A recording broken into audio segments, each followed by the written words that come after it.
ನಾನಾರು ಕಶ್ಯಪ ಬ್ರಹ್ಮನ ಮಗ, ಚತುರ್ಮುಖ ಬ್ರಹ್ಮನ ಮೊಮ್ಮಗ.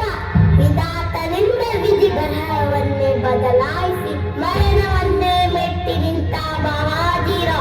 ಚತುರ್ಮುಖ ಸೃಷ್ಟಿಯೇ ನನ್ನ ಅಜ್ಜಿಯನ್ನು ಪಾಲಿಸುತ್ತಿರುವಾಗ ಯಕಶ್ಚಿತ್ ನನ್ನ ಮಗ, ನಾನು ಜನ್ಮ ಕೊಟ್ಟ ಮಗ, ನನ್ನ ವಂಶವನ್ನೇ ಬೆಳಗಬೇಕಾದ ನನ್ನ ಆಶಾ ಜ್ಯೋತಿಯಿಂದ ಇಂದು ನನ್ನ ಮನಸ್ಸಿಗೆ ನೆಮ್ಮದಿಲ್ಲವೆಂದಾದರೆ ಇದೊಂಥ ದುರ್ವೇದಿ, ಇದೊಂದು ಜನ್ಮವೇ.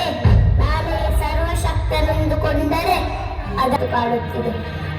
ಆದಾವ ಶಕ್ತಿ ಅವನಿಗೆ ಸಾವು ಬರದಂತೆ ತಡೆದಿದೆ. ಅವನೇ ಆ ನನ್ನ ದುಷ್ಟನೇ ಇದಕ್ಕೆಲ್ಲ ಕಾರಣ. ಕೆಲವಾರು ಕಪಟಿ ವಂಚಕಿ ನನ್ನ ಮಗನ ಹೃದಯಾಂತ ಹಕ್ಕು ಮರ ಬಂದಂತೆ ಆಡುತ್ತದೆಯಾ? ಏನೂ ಮಾಡಲ್ಲ, ಏನೂ ಮಾಡಲಿಲ್ಲ, ಬೆಂಕಿ ಸುಡಲಿಲ್ಲ, ಆನೆ ತುಳಿಯಲಿಲ್ಲ, ಸರ್ಪ ಕಚ್ಚಲಿಲ್ಲ, ಕೈಯಾದು ಕೊಟ್ಟ ವಿಷಯವನ್ನು ಕೊಲ್ಲುತ್ತಾದೆಂದು ನಾನು ಭಾವಿಸಿ ನಾನೆಂತ ತಿಳಿಗಡಿ, ನನ್ನಂತ ತಿಳಿಗಡಿ ಇಲ್ಲಿ ಯಾರೂ ಇಲ್ಲ. ಅಲ್ಲದ ಯಾಕಪ್ಪನೇ ಈ ಹಠ? ಹರಿಯ ಮೇಲಿರುವ ನಿನ್ನ ಭಕ್ತಿ